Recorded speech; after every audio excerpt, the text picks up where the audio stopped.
This is Pastor David Donovan of IG's Zion Ministries in Fort Worth, Texas. I want to show you a dream that I had before the Brussels terror attack. We show at the top of the page. The attack was on March 22nd, 2016. Now, over on the right in the purple, looking at the top, the Paris attack, it shows that the attack was on the 13th, 2015, November. 89 days before that, I had a dream about this attack, and it's very clear. The date of the dream was 8/16/2015, about 2 months before it happened. Let's go to the next one. The San Bernardino attack, which happened December 2nd, 2015.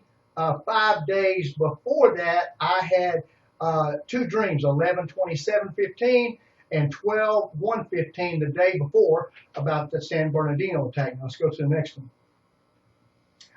Brussels attack, March 22nd, 2016. 6 days before that, date of dream, 3/16/16, I dreamed about the Brussels attack. Now what I want to do is go over to the dream. One of my friends has been praying for me to make it, keep it simple. So here we go. On 3/16/16, if you look at the yellow, squared out by the orange, dream 6,295. I dreamed I'm in commercial building and tornado or bomb. Don't get in elevator. Bad place. Then I'm in one and I fall on knees and pray. Wall of elevator coming in from outside pressure. Like how when planes hit towers, the impact on those top floors blew down through elevator shaft and blew out windows and bottom lobby. Got out of elevator and my white t-shirt covered in blood.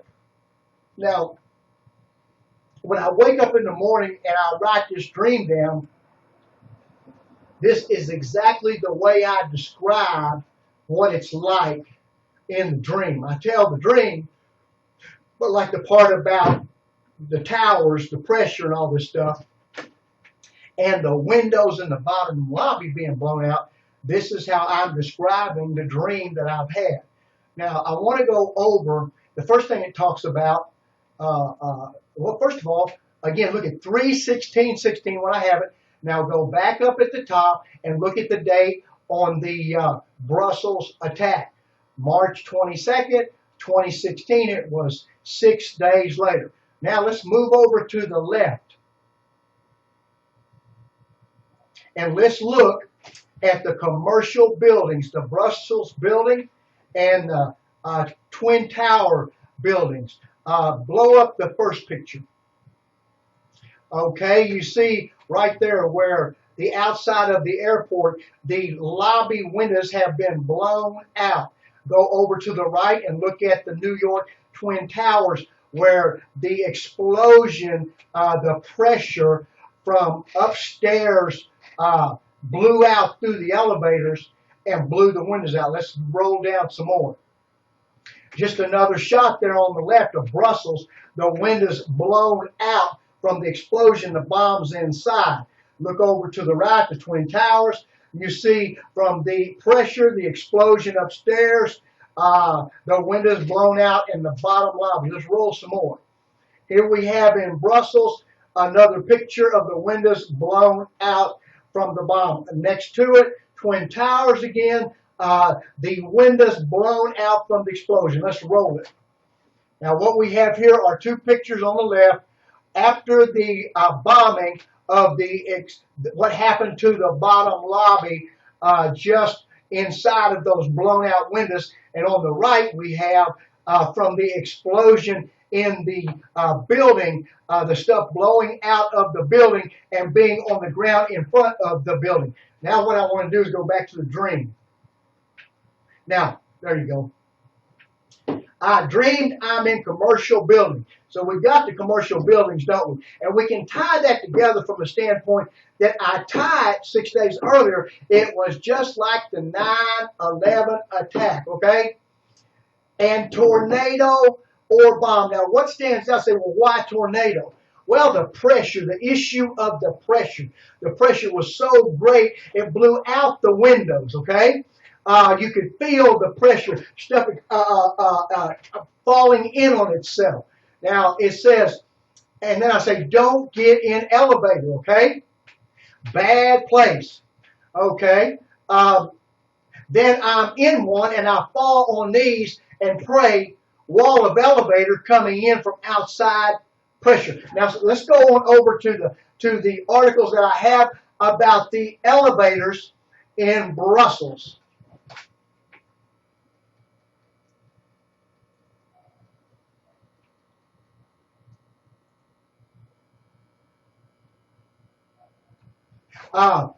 It says on the right first, the big writing, the red box, the green, on elevator during explosion. This is coming out of the news network. I said hello to my wife. We took the elevator, and in the elevator, we heard the first bomb. The second exploded just when we got off. We ran away to the emergency exit. Now let's go to the top. Victims lay in pools of blood as smoke cleared to reveal scenes of horror after twin explosions ripped through the main terminal at Brussels Airport. The blast smashed the windows of the departure hall and sent ceiling tiles shattering on the floors. A man shouted a few words in Arabic, and then I heard a huge blast. Airport baggage security officer Alapso Yala, who still had blood on his hands following the explosion, told AFP. He said there was another explosion about 2 minutes later. I helped at least 6 or 7 wounded people. We took out some bodies that were not moving. It was total panic everywhere, Mr. Aurora said. I saw people lying on the ground covered in blood who were not moving. Okay, at least 6 or 7 people. Legs were totally crushed. A lot of people lost limbs. One man had lost both legs, and there was a policeman who had a totally mangled leg.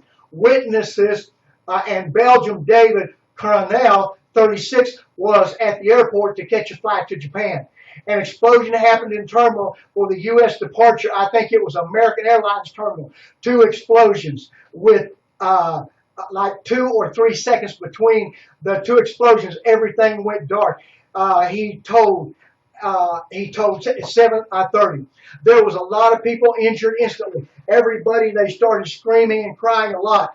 Exiting. The people from the airport and from the airline companies, everybody went out without knowing what to do.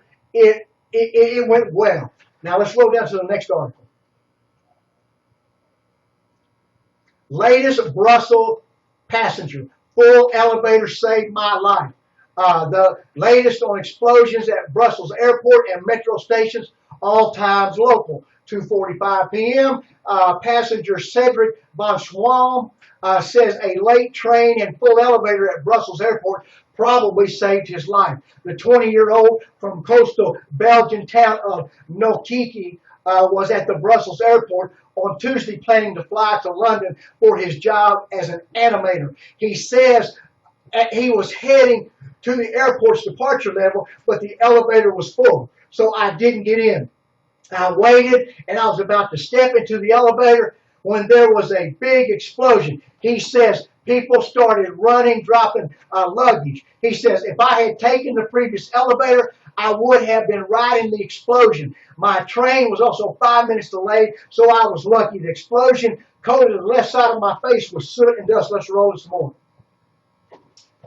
We heard the explosion and felt the blowbacks. Jean-Pierre Labru, a French passenger who had just arrived from Geneva, told AFP, adding that he had seen wounded people and blood in the elevator. Down below, we see some of these people from the attack. You notice how the blood stands out on the white, and we know this. Let's go back to the dream for a moment.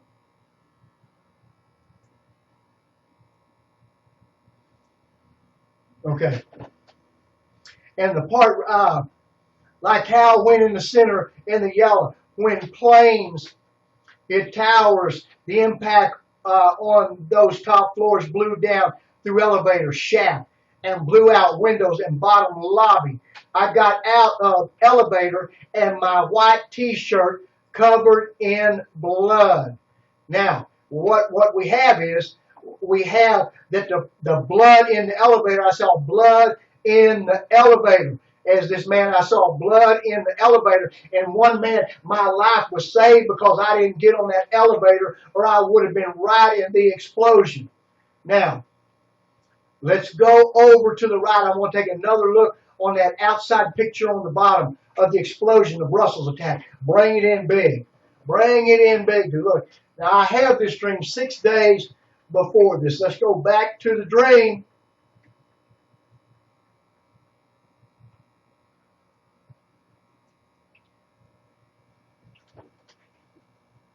Got out of elevator and my white t-shirt covered in blood. Now roll it to the middle. Roll it to the middle. Now roll it over enough to see all three on the side, plus there you go, right there. So what we have, you can go to my website, See This Dreamer Cometh,